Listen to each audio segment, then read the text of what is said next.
정치권 소식 조금 더 깊게 짚어보는 정치톡톡 시간입니다. 신재호 기자와 함께합니다. 신 기자, 김건희 여사가 한 달 만에 공개 행보를 했습니다. 간만이에요. 네, 김 여사는 경북 포항의 한 하천 정화 활동에 참석한 뒤 죽도시장을 방문했습니다. 지난 1월 초 대구에서도 봉사활동을 마치고 서문시장을 찾은 바 있었었죠. 네네. 김 여사는 지난해 수해로 어려움을 겪은 시장 상인들을 만나 직접 고충을 듣고 격려했습니다. 아유, 진짜 안개로 너무 많이 펴져 있는데 걱정이 돼요. 또 과일과 김밥, 대게를 직접 구매하기도 했는데요. 직접 한번 들어보시죠. 이 이름이 제주된 큰 돌이. 큰 돌이. 예. 이건 팔지 마세요. 네. 잘 보관할게요. 네. 큰 돌 아니야? 큰 돌이를 좀 구입을 할 수 있을까요? 네. 이거 가서 우리 대통령 같이. 우리 국민들이 김 여사에 대해서 관심이 유독 좀 많아요. 그러면 향후 행보는 어떻게 예상을 할까요? 네, 한 대통령실 핵심 관계자는 대통령 참석 요청 행사가 굉장히 많은데 대통령이 안 된다면 김 여사님이라도 좀 와달라 이런 요청이 굉장히 많다고 전했습니다. 그러면서 의미 있는 행사들이 있으면 참석하려고 한다며 향후 김 여사의 행보가 커질 수 있음을 시사했습니다. 국민의힘 전당대회 얘기도 좀 해보겠습니다. 이준석 전 국민의힘 대표가 오랜만에 국회에 왔어요. 네, 이 전 대표는 소설 우리들의 일그러진 영웅을 꽤 길게 언급했습니다. 한 학급에서 권력을 휘두르는 반장 엄석대와 친구들에게 한병태라는 전학생이 저항하다가 결국 동화되는데 최후엔 엄석대가 권력을 잃게 된다는 내용의 소설입니다. 굉장히 오래된 소설인데 갑자기 이 소설을 언급한 이유가 있겠죠?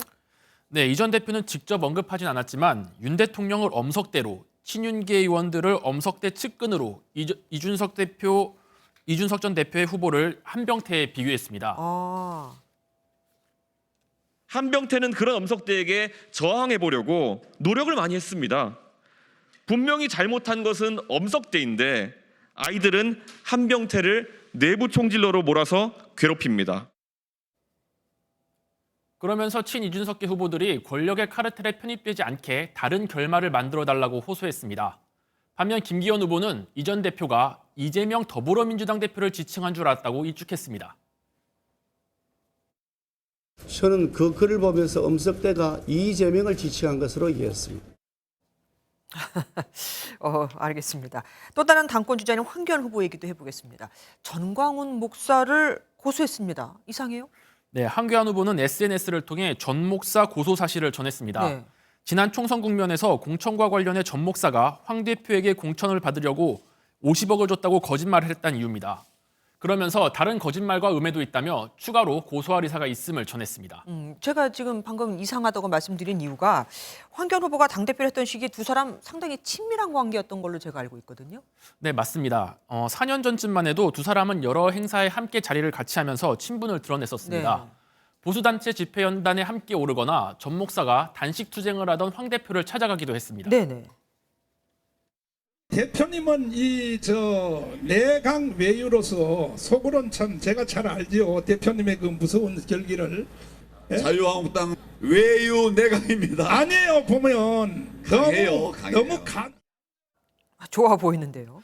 네, 전 목사가 윤석열 정부 출범 이후 기성정치 세력을 비판하며 독자적인 정치 활동을 강화하자 두 사람의 사이는 멀어진 것으로 알려졌습니다. 예, 알겠습니다. 지금까지 신재호 기자와 정치톡톡 함께했습니다. 고맙습니다.